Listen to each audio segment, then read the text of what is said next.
Sejam muito bem-vindos à Conferência Nacional pela Paz. Esta é uma série de entrevistas que reúne especialistas para discutirmos a violência nas escolas e a importância da saúde mental, da educação e do protagonismo juvenil na construção de um ambiente mais seguro e acolhedor para estudantes e educadores. Hoje temos a honra de conversar com Felipe Ast, que é psicólogo de formação, doutor em políticas públicas e atualmente exerce a função de secretário executivo da Frente Parlamentar Mista para a Promoção de Saúde Mental. Em sua função, ele desempenha um papel fundamental na elaboração de políticas públicas voltadas para a saúde mental no Brasil. Recentemente, Ast destacou que um dos principais desafios na construção da agenda legislativa de saúde mental foi promover um debate intersetorial, dada a diversidade de temas que compõem a frente. Ele enfatizou que o cumprimento das etapas de elaboração permitiu a criação de metas factíveis, com propostas que podem efetivamente fortalecer o debate e as políticas de saúde mental no país. A haste descreveu a agenda como um documento robusto, construído de forma inclusiva, participativa e baseado em evidências científicas. Entender os desafios e soluções para um ambiente escolar mais seguro passa pelo fortalecimento de políticas públicas eficazes e pela valorização da saúde mental. E é exatamente sobre isso que vamos falar hoje. Felipe, é um prazer recebê-lo na Conferência Nacional pela Paz. E para começar, convido o nosso voluntário Gilmar para realizar a primeira pergunta. Oi, Felipe, tudo bem? Vou me apresentar primeiro. Meu nome é Gilmar, eu tenho 17 anos, né? Eu sou um jovem líder pela paz e eu notei que você tem uma grande experiência na educação pública também e no desenvolvimento de políticas voltadas para a juventude. Eu queria saber se, na sua visão, quais são as principais causas da violência nas escolas brasileiras? Oi, Gilmar, prazer estar dialogando aqui com vocês. Aproveitar essa oportunidade para agradecer esse espaço de diálogo direto, né? Porque eu acho que é isso um pouco que a gente vai conseguindo costurar e construir juntos políticas públicas que de fato possam acolher as demandas do segmento, né? Então, eu agradeço muitíssimo essa oportunidade. Sim, de fato, estou nesse momento enquanto secretário executivo da Frente Parlamentar de Saúde Mental, o que nos coloca aí um desafio gigantesco, sobretudo depois da pandemia, de tudo que a gente viveu. Eu tenho o costume de dizer que depois da pandemia, por um lado, a gente passou a falar mais sobre saúde mental, e isso tem contribuído para a gente quebrar os tabus em relação a esse tema especificamente. Mas a gente segue numa linha tênue entre a democratização e a banalização do tema. Então, eu acho que a partir de dados que foram apresentados na conferência Nacional de Juventude, onde a juventude apresentou mais de 40% das suas diretrizes em saúde, sobre saúde mental, eu acho que isso nos coloca diante de um desafio, de uma demanda que está sendo colocada pelo segmento, para que a gente possa, de fato, conversar sobre isso. E aí eu acho que essa entrevista nada mais é do que uma conversa sobre esses temas e dando continuidade a esse apontamento que o segmento está fazendo, que é conversar sobre saúde mental, escola, violência. Então, especificamente sobre a sua pergunta, Gilmar, obrigado por ter feito essa pergunta. Eu acho que para a gente pensar quais são as principais causas da violência nas escolas, a gente precisa pensar quais são as principais causas da violência na sociedade brasileira, né? A escola, ela é o local onde muitas violências elas se expressam, e essas inúmeras violências que se expressam na escola, elas são efeitos das violências que a gente vive no contexto da sociedade. Então, se a gente for observar, por exemplo, os dados do Anuário Brasileiro de Segurança Pública, por exemplo, a gente se assusta com muitos dados e muitos rankings em que o Brasil é colocado, né? O Brasil, pela 16ª vez, está liderando o índice global de violência contra a população trans, né? E a maioria das vítimas são mulheres trans, jovens, negras e nordestinas, com crimes marcados por extrema violência. Um outro dado que traz o Anuário Brasileiro de Segurança Pública, por exemplo, é a questão da violência contra a mulher, né, que é sempre alarmante. No ano de 2023, por exemplo, a gente teve mais de 200 mil casos de agressões no contexto doméstico registrados, né? E o feminicídio naquele ano, eu ainda não tive acesso aos dados de 2024, por exemplo, mas de 2023 a gente atingiu o maior número desde a tipificação de crime, né? O feminicídio atingiu o maior número, desde que ele passou a ser tipificado como crime em 2015. Então, assim, foram quase 1.500 casos registrados nesse ano de 2023. E foram contabilizados, né, por esse anuário, quase que 200 casos de estupro diário, né? Isso diz muito sobre uma série de questões que estão colocadas, evidentemente, no contexto da sociedade brasileira. E aí eu estou aqui enfatizando essa interface com direitos humanos, mas a gente poderia abordar essa resposta e esse debate a partir de muitas outras perspectivas. Então, eu acho que para pensar a expressão da violência na escola e falar sobre as suas causas, a gente precisa pensar como é que certos valores estão sendo costurados no tecido social brasileiro, né? E, para além disso, como é que o próprio Estado brasileiro tem se preparado para enfrentar. Então, eu acho que a violência nas escolas ela tem causas múltiplas e que elas precisam ser levadas todas em consideração para que a gente também não recaia numa certa responsabilização da escola, né, em determinados contextos. Então, eu acho que, a princípio, eu penso isso sobre a sua pergunta.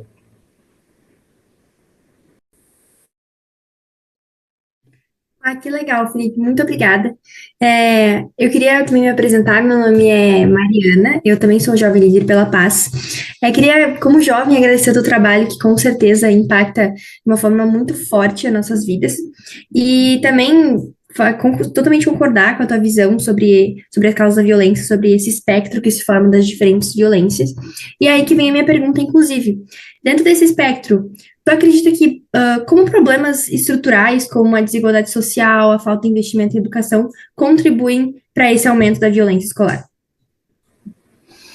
Maravilha, obrigado, Mariana, pela pergunta. Eu acho que é isso. Eu queria, talvez, para te responder essa pergunta, te devolver com uma provocação. De qual é a violência que a gente está falando quando a gente usa esse termo que foi utilizado como violência escolar, né? O que eu quero trazer com essa provocação? A gente está falando das múltiplas violências que se expressam no contexto escolar, ou a gente está falando de uma violência que é produzida pela própria escola, por exemplo, né? E aí, falando sobre isso, eu queria chamar a atenção para um aspecto específico desse debate todo, que é a própria questão da saúde mental, que é de onde eu falo, né? A escola, ela pode, inclusive, ser um próprio fator de adoecimento. Então, a escola ela pode atuar, por exemplo, para o silenciamento de formas de existência, e isso também é um modo de violência. Então, por que eu estou falando isso, né? Porque eu entendo que falar em promoção de saúde mental é necessariamente falar em garantir condições sociais básicas, por exemplo, e proteger os direitos humanos. Então, eu acho que para a gente diminuir os índices de violência nas escolas, a gente precisa enfrentar questões que são questões estruturais, como você menciona na própria pergunta, e que são questões estruturais que estão para além do muro da escola. Então, quando eu falo de questões estruturais, eu estou falando não só da situação, por exemplo, situação socioeconômica, mas eu estou falando também do racismo, do machismo. Então, eu acho que essa tua pergunta é fundamental para a gente ampliar o horizonte, de olhar o que a gente faz com relação a isso que a gente está entendendo como violência escolar, né? Porque eu não sei se necessariamente a violência é escolar, né? As violências são múltiplas e elas atravessam o contexto escolar. Obviamente que também a gente pode, como eu próprio mencionei na minha provocação, de que a própria escola ela pode ser violadora de direitos ou ela pode ser vetor de adoecimento. Muito me chamou a atenção nas entrevistas que eu fiz na semana passada para um projeto específico, né, que você teve a oportunidade de participar, Maria, que uma das respostas sobre o contexto pós-pandemia foi que um dos entrevistados me respondeu que ele ficou aliviado com o contexto da pandemia porque ele não precisava ir para a escola. E isso me chamou muita atenção, né? E aí por isso que eu devolvo essa tua pergunta, fazendo essa provocação, porque eu acho que a gente não pode recair numa responsabilização única da escola, mas tampouco deixar de trazer as responsabilidades que também são dela. Então, eu acho que quando a gente fala de problemas estruturais, a gente está falando para muito além dos muros da escola, mas também está falando aí de uma responsabilidade que é da escola. Então, eu acho que é um diálogo complexo, mas que é necessário de ser pensado para além do contexto, né, da escola.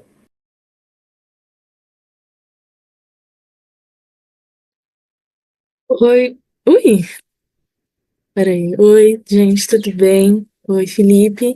Eu sou a Sara, eu tenho 22 anos e falando nesse cenário das escolas, a gente sabe que muitas escolas não estão preparadas para lidar com esses conflitos de uma forma realmente construtiva. Então, na sua opinião, quais são as mudanças estruturais que você acredita que podem ajudar a reverter esse cenário? Obrigado, Sara, pela pergunta. Eu acho que na linha do que eu vinha respondendo nas questões anteriores, né, em que a gente trata das questões como questões, né, estruturais, eu penso que para a gente apresentar e cobrar por mudanças, a gente precisa começar pelo investimento público para a melhoria das condições de vida de um modo geral. Né? Eu acho que a gente está falando, quando a gente está falando de questões estruturais, a gente está falando de condições de vida da população de uma forma geral e o quanto que a falta de investimento na garantia da qualidade de vida, isso também pode ser um dos vetores que o efeito é uma violência que se expressa na escola. Para além do investimento público de uma forma geral, para a melhoria das condições de vida, eu acho que tem que ter um investimento na própria educação, né? Na melhoria da educação.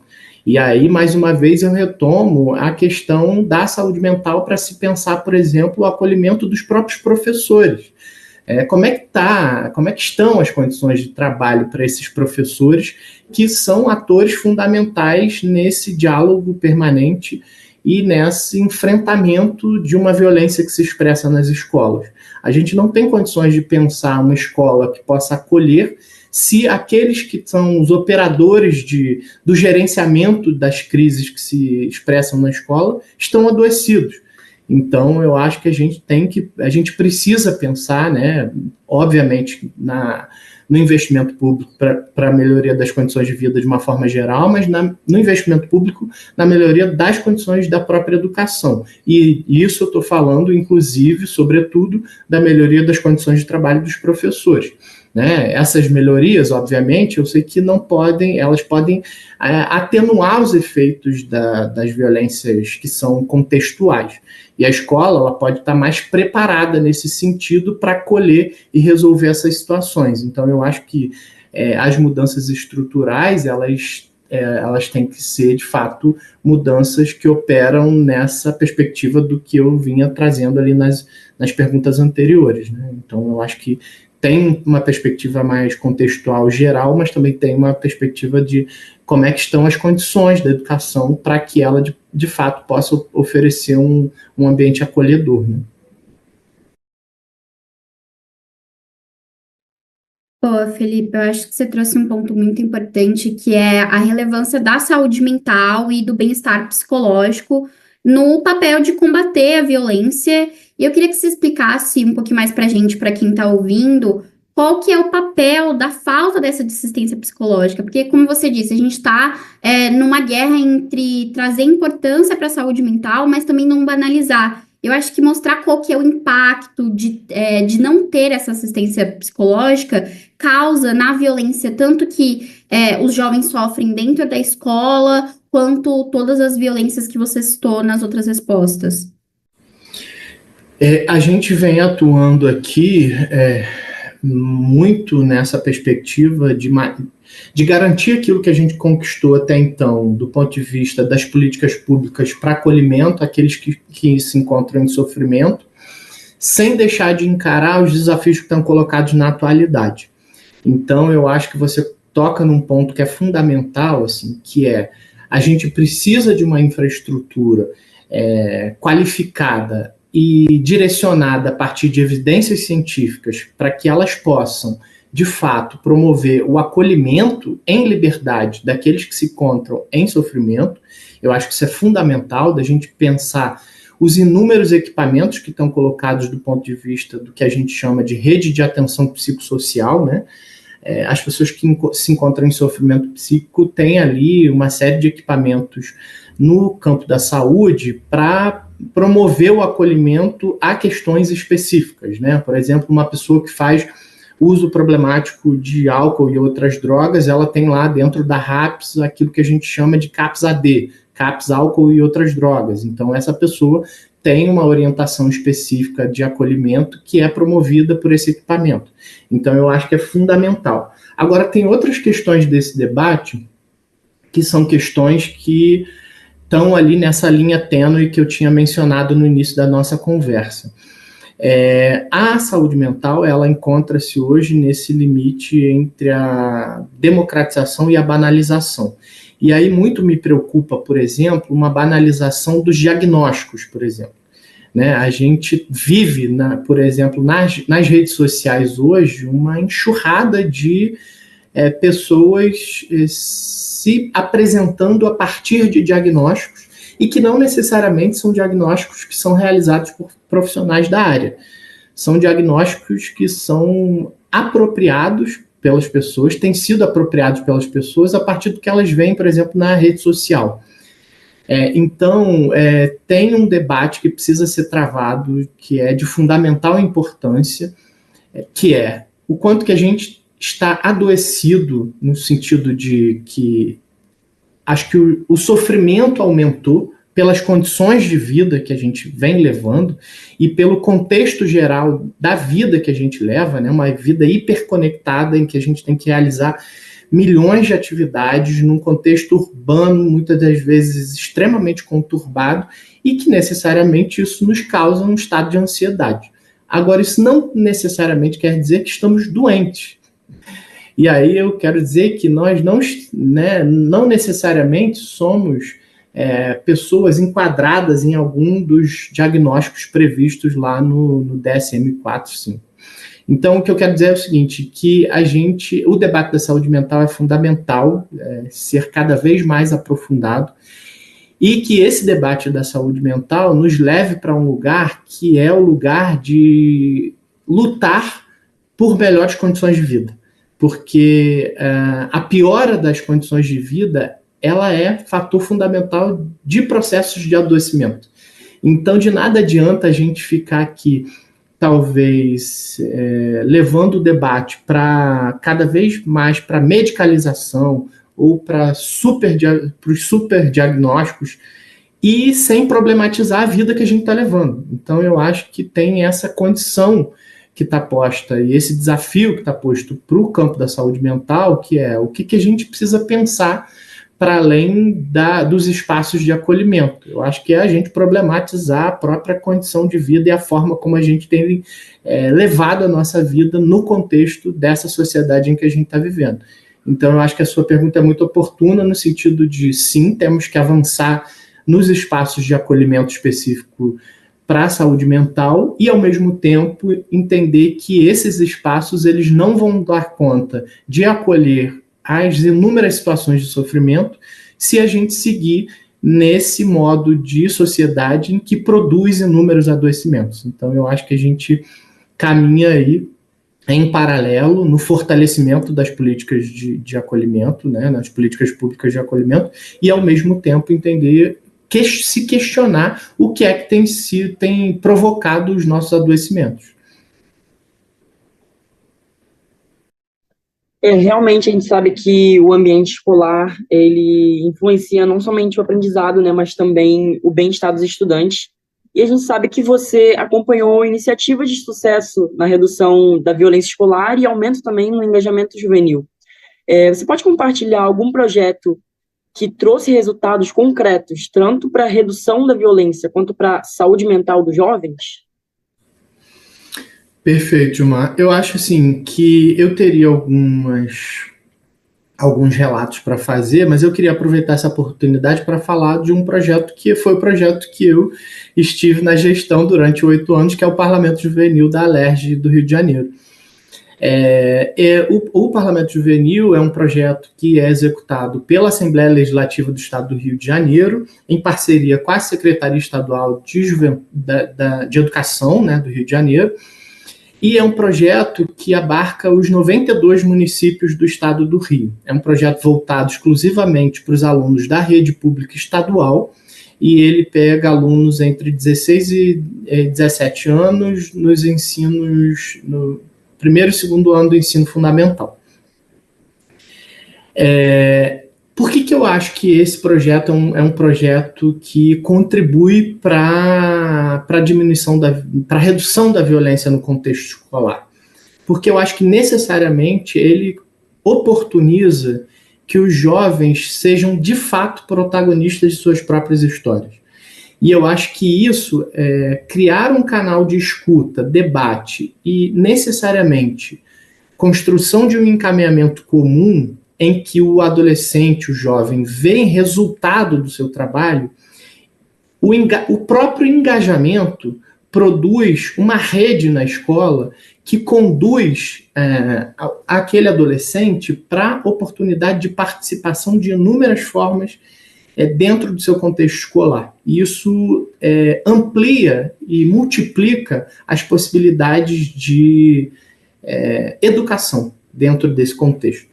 Então, assim, o jovem, por exemplo, do Parlamento Juvenil, ele passa por uma etapa de seleção, que é uma eleição, né, dentro da sua própria escola e depois dentro do seu próprio município, e depois de eleito entre as escolas estaduais do seu município, ele passa por uma capacitação e escreve um projeto de lei. Esses projetos de lei dos adolescentes selecionados, eles são projetos de lei que necessariamente dizem muito da sua realidade. Então, geralmente, o projeto de lei que o jovem, né, que foi selecionado, que foi eleito parlamentar juvenil, leva para a capacitação, é um projeto que fala muito da sua realidade local, regional e da sua própria escola. Isso em si já traz uma possibilidade de diálogo direto com as demandas que são aquilo que a gente chama de demandas da sociedade a partir de um contexto específico que é a realidade de cada um aluno. Então, esses alunos, eles passam por uma capacitação e dentro dessa capacitação eles aprendem técnicas legislativas para escreverem um projeto de lei. E eu ouso dizer que muitos dos projetos de lei que foram apresentados pelos parlamentares juvenis, muitos deles são até melhores do que os dos próprios deputados que representam a sociedade fluminense na Alerj. Então, o que a gente conseguiu fazer? A gente conseguiu fazer com que, depois que eles apresentam esse projeto de lei, que tem uma semana de votação e que ele pode participar diretamente lá de uma vivência, experimentando essa vivência como um deputado estadual, de fato, eles votam esse projeto de lei, e esses projetos de lei, aqueles que são encaminhados para o plenário, né, para o plenário do Parlamento Juvenil, muitos deles são acolhidos pelos parlamentares da casa. Então, muitos projetos de lei que foram apresentados no contexto do Parlamento Juvenil, hoje viraram lei. E aí eu acho que essa questão do resultado, né, do resultado que é apresentado pela participação direta do jovem ali no projeto, isso em si amplia o engajamento dele e faz com que as possibilidades de diálogo com a comunidade escolar e com os outros, né, colegas da escola, isso canalize o protagonismo e a participação para múltiplas outras possibilidades de diálogo do segmento com a sociedade como um todo. Então, assim, eu acho que a própria participação, a oportunidade de participar de um projeto, de uma iniciativa, seja ela, né, eu acho que ela é uma iniciativa mais robusta, porque envolve todo o Estado ao mesmo tempo, mas eu não estou falando só de um projeto com a magnitude do Parlamento Juvenil, eu estou falando de iniciativas pequenas, assim, até a própria elaboração e consolidação de um grêmio estudantil. Isso em si já traz uma possibilidade de diálogo com as demandas que estão colocadas e que muitas das vezes são a própria causa da violência que está colocada no contexto escolar. Então, se a gente não tem espaços para diálogo e apresentar as nossas demandas, muitas das vezes essa demanda reprimida ela vira revolta e pode ocasionar em situações de violência. Então, eu acho que assim, quis trazer um pouco dessa experiência do Parlamento Juvenil, um pouco também para matar minha saudade, mas para dividir com vocês uma possibilidade real de participação, protagonismo direto, onde a gente vê resultado dessa participação. Né? Que lindo, Felipe. Eu acho que, como você disse, teu relato foi muito marcante. É muito lindo ver os jovens se unindo em prol de ter uma participação, de representar os seus ideais em frente à política. Mas eu acredito que você vai concordar comigo que os impactos desses projetos vão para muito além do protagonismo juvenil, e justamente essa é a minha pergunta. Tu mencionou alguns outros projetos que tu poderia citar, e eu queria perguntar como que esses projetos podem justamente ajudar a reduzir as brigas e outros tipos de agressões dentro do cenário escolar. Perfeito. Eu acho que todo tipo de prática qualificada, ela pode auxiliar na resolução de conflitos, né? Eu acho que em qualquer contexto, né, seja ele da escola ou da realização de algum projeto, qualquer contexto, os conflitos eles são inevitáveis, né, em qualquer espaço. Mas a maneira como esses conflitos eles são gerenciados é que pode transformar uma situação potencialmente negativa em uma oportunidade de aprendizado. Então, eu acho que esse é o papel fundamental da própria escola, né, e dos educadores. Então, eu acho que a implementação de programas como esse, né, seja o Parlamento Juvenil, ou seja qualquer projetos que trabalhem numa perspectiva, por exemplo, da mediação de conflitos, eles ajudam demais nessa direção, porque eles nos apresentam técnicas para manejar essas situações de conflito. Agora, sem sombra de dúvidas, eu acho que essas ferramentas que são apresentadas por esses projetos, elas são fundamentais, mas tem um outro aspecto que eu acho que a gente não pode esquecer e negligenciar, que é a própria empatia, o bom senso, né? Que precisam prevalecer nessas muitas ocasiões e que não necessariamente exigem da gente qualquer tipo de técnica. Eu acho que a gente está cada vez mais afastado disso, que é a empatia pelo outro, e que isso talvez tenha que ser o cerne do debate dessa questão da violência. Porque, na real, obviamente, que todas as técnicas e os programas, eles auxiliam sobremaneira quando eles nos dão subsídio para conduzir uma situação específica. Agora, se a gente for ampliar o debate e pensar no contexto da sociedade como um todo, a gente está cada vez mais afastado de ter empatia pelo outro, né? Eu acho que a gente vem passando por uma situação muito conflituosa, que é esse debate da política institucional, né, num contexto extremamente polarizado, e as pessoas se colocam, né, em um lado do debate sem ter empatia pelo outro, no sentido de entender que os problemas reais são nossos, independente, por exemplo, do segmento da política partidária que você compartilha os ideais.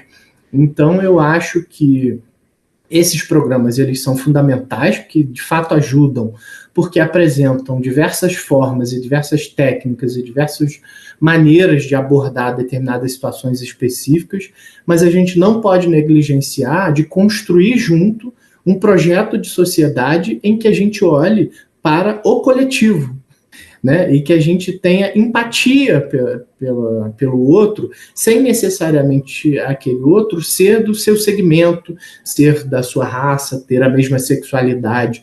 Então, eu acho que brigas, agressões, elas têm muito como causa isso tudo que eu já vinha colocando, mas que, para além desses programas e projetos específicos que podem nos auxiliar a gerenciar situações conflituosas, a gente, de fato, precisa dar um passo atrás e pensar que tipo de sociedade que a gente está referendando e construindo, porque não adianta a proliferação de projetos e programas dentro do contexto escolar se a gente seguir numa sociedade extremamente violenta e onde falta empatia para quase tudo. Então, eu acho que é isso, né?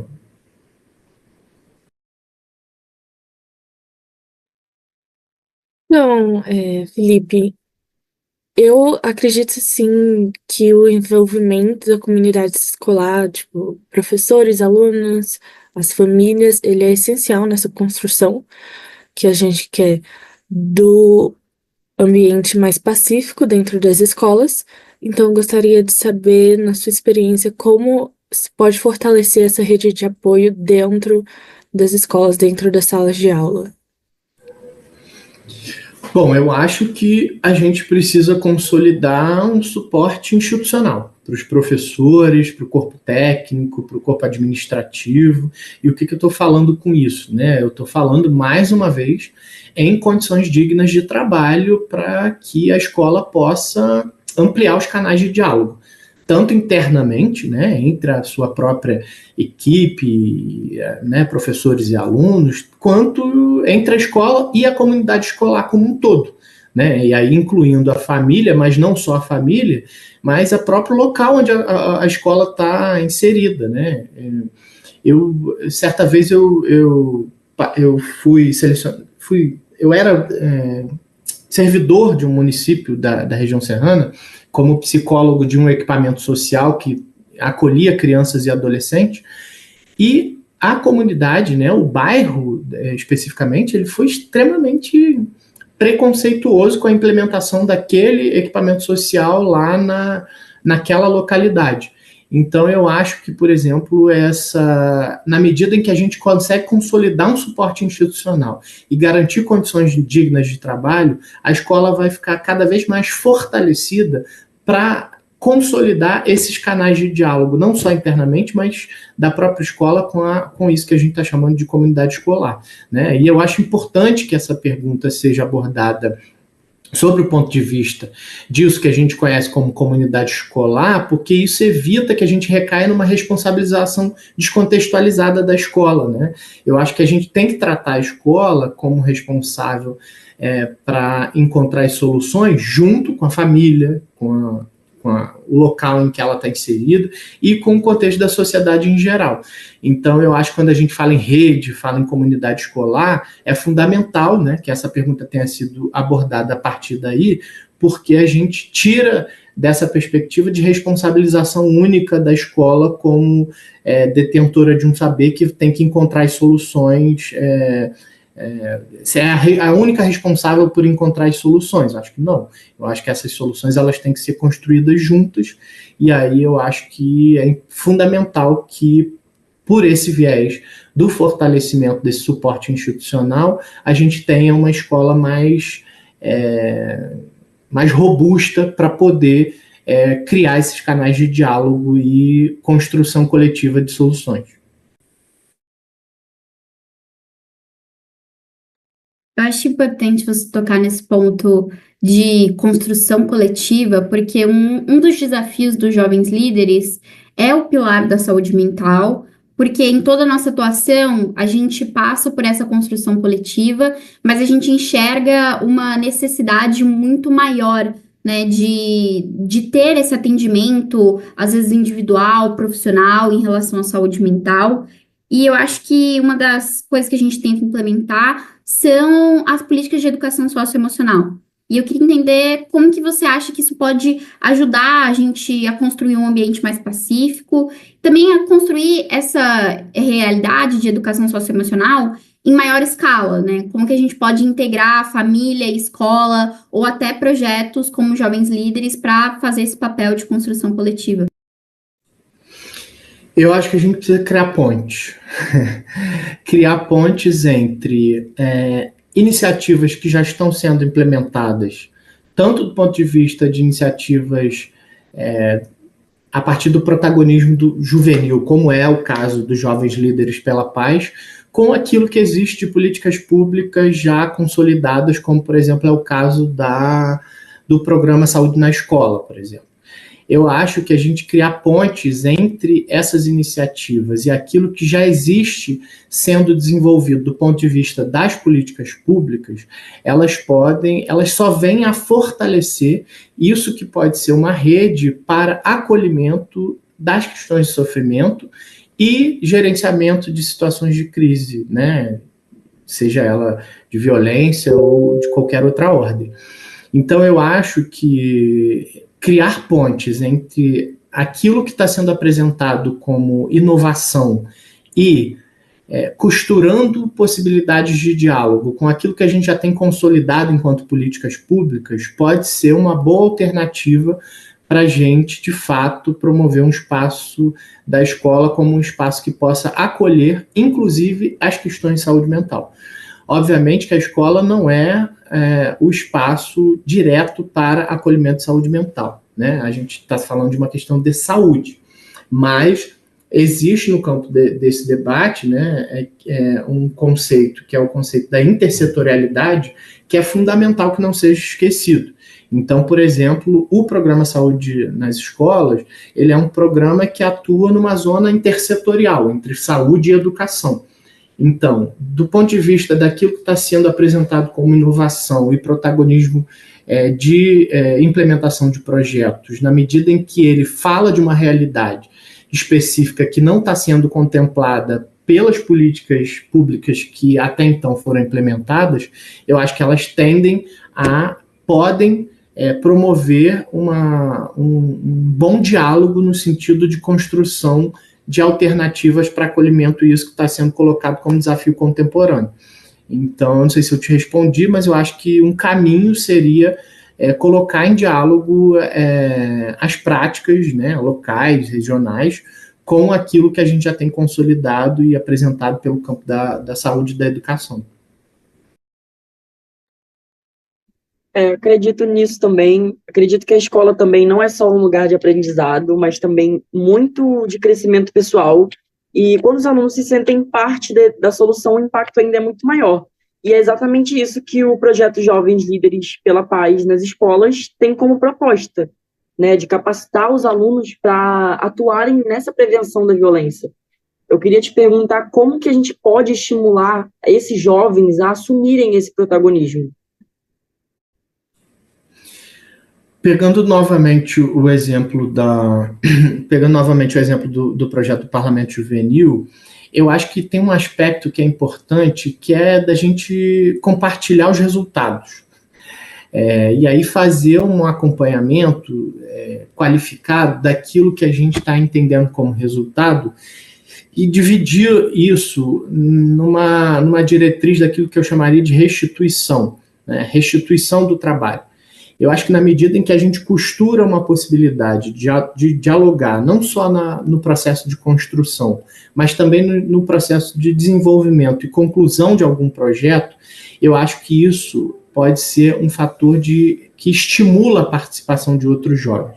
Eu estou falando isso porque, por exemplo, na medida em que a gente apresentava os projetos de lei, né, por eles, né, pelos alunos, e esses projetos de lei eram necessariamente acolhidos pela Assembleia Legislativa e encaminhados e protocolados enquanto projeto de lei que seriam debatidos pelos parlamentares eleitos, isso é uma forma de dialogar sobre um protagonismo que, de fato, incide na realidade. Porque a gente sabe que existem muitos espaços que são espaços apresentados quase que como espaços pro forma, né? Para dizer que está participando, mas que efetivamente a participação ela não tem desdobramento e não tem efetividade e incidência na realidade. Então, eu acho que, na medida em que os jovens que se colocam a participar ativamente desses projetos, eles conseguem ver os resultados daquilo que é a sua participação, isso em si já é um fator que estimula. E a outra questão é cobrar para que esse protagonismo, de fato, seja levado a sério, né? Eu acho que, na medida em que a gente cria espaços de participação direta, e aí eu acho que isso é um desafio que está colocado não só para os jovens líderes pela paz e para o segmento da juventude, mas é um desafio que está colocado para a democracia brasileira, né? Em que medida que os espaços de participação social, eles de fato nos possibilitam incidir na realidade em que a gente está querendo modificar, alterar, ampliar. Então, eu acho que na medida em que a gente compartilha resultados dos trabalhos e cobra para que essa participação efetivamente seja levada a sério, eu acho que isso em si já são fatores que podem estimular a participação de outros jovens a assumirem esse papel de protagonismo e entenderem que a participação social ela é fundamental para a gente modificar, operar e transformar a realidade que a gente vive.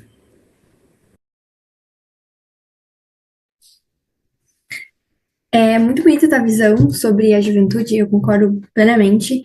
E eu concordo plenamente também que parte dessas iniciativas para realmente construir uma juventude engajada é justamente as oportunidades extracurriculares, a cultura da paz e também o protagonismo juvenil. E justamente isso eu queria perguntar para ti. Se tu também concorda que existe sim um potencial transformador nessas oportunidades e que como que a gente pode fazer, quais metodologias a gente pode usar para que essas atividades sejam mais eficazes no processo, como eu falei, de construir uma juventude engajada. Sem dúvida, eu acho que processos, por exemplo, de formação, eles auxiliam demais nessa perspectiva, por exemplo, de mudança de paradigma, né? Mas elas não transformam sozinhas a realidade, o ambiente escolar. Eu acho que, de todo modo, eu penso que as metodologias mais eficientes são as metodologias necessariamente, que são metodologias participativas, né? Então, acho que levam em consideração a participação ativa de todos os atores que estão envolvidos no processo, com uma perspectiva lá muito na direção do Paulo Freire mesmo, né? Levar em consideração, inclusive, o contexto em que está sendo realizado e operado qualquer tipo de iniciativa. Eu acho, sem sombra de dúvidas, que essas ações elas são fundamentais, mas eu não vejo efetividade se a iniciativa está sendo operacionalizada de uma forma descontextualizada e sem a participação direta daqueles que são diretamente afetados por uma proposição de política, de programa, ou proposição legislativa, ou seja lá o que for. Então, eu acho que a chave para a gente conseguir a efetividade na realização de projetos como esse sem sombra de dúvida, a participação direta e o envolvimento direto daqueles que estão envolvidos na causa, né?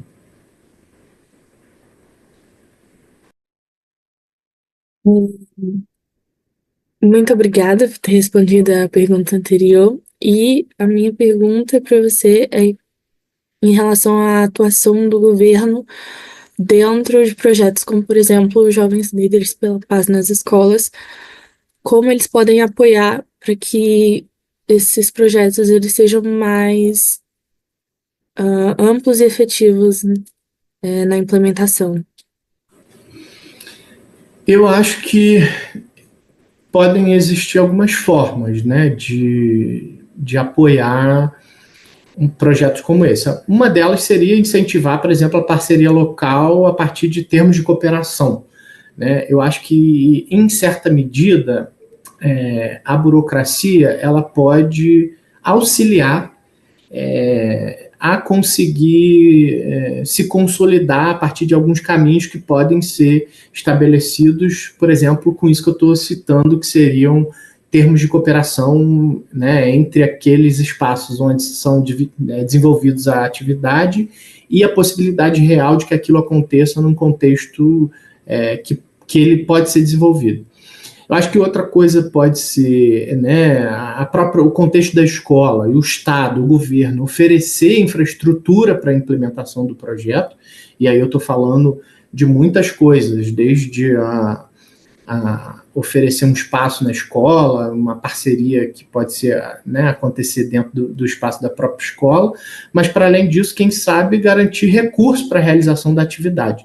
Então, eu acho que o governo ele tem algumas formas de apoiar a implementação e desenvolvimento de projetos como Jovens Líderes pela Paz, e esses caminhos precisam ser cavados e costurados junto com órgãos governamentais que têm uma relação direta com o desenvolvimento dessa iniciativa a partir da temática que está sendo tocada.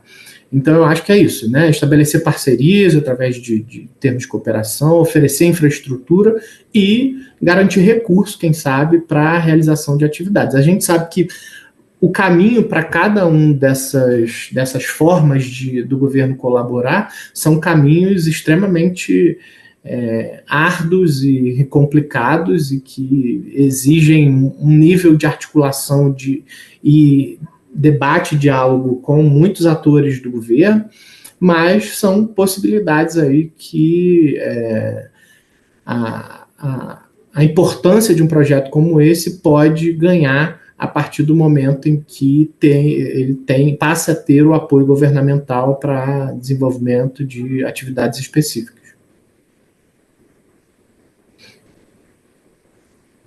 Felipe, para encerrar a nossa entrevista, eu queria te perguntar se o jovem que está assistindo a esse conteúdo aqui, ele quer mudar a sua realidade de alguma forma, quer mudar a sua comunidade escolar.